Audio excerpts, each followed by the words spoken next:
Meghan and Harry, have yet another major problem on their hands. And this is a big one really for both of them, because literally this could make or break their brand, as they often say here on the show, moving forward. As ever, let me explain.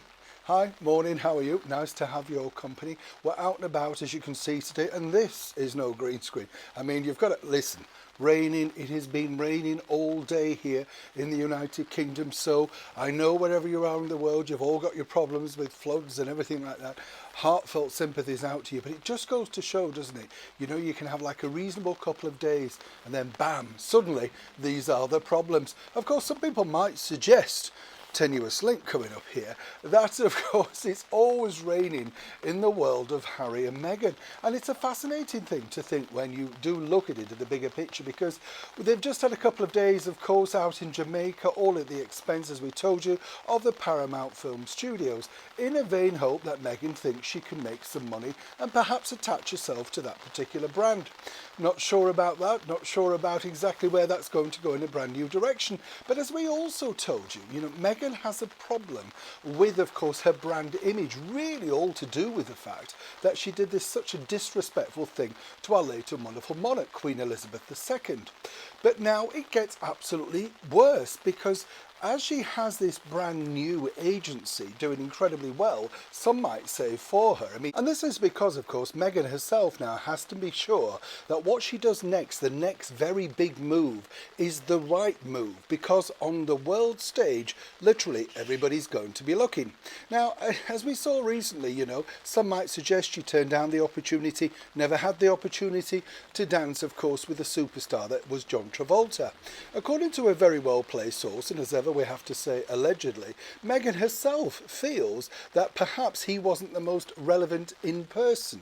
And I say that very kindly, because the bottom line is Hollywood's all about what's hot right now. The hottest actress in Hollywood is none other than Margot Robbie. It's all to do with box office, and thanks to the stupendous amount of money that Barbie made at that box office with Barbie, quite frankly. She's done well.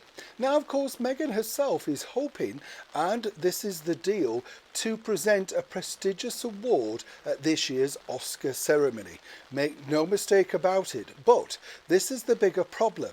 She cannot afford to have the problem. That basically means if she arrives, she's snubbed, booed or ignored by major A-listers. This would really signify, quite frankly, the deal with William Morris at an end, and more importantly, her own deal with herself, because if she can't get the people that she allegedly grew up with in that particular area thanks to her father, then who can she turn around to? Yes, she could look at other areas, perhaps like Europe, to make movies. But the bottom line, you see, for Meghan is truly this. She now has to decide, really, where does she go from here? The Oscars is a major, major breakthrough. If it works, it could work in her favour. If people do want to be pictured with a former royal on the red carpet, then seemingly this could be the breakthrough that she needs. Tagging along, of course, Prince Harry just for good measure.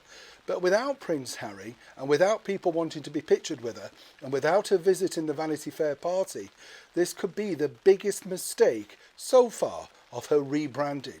And some might say the very end of any opportunity left in the land of Hollywood. Neil Sean in the very heart of London.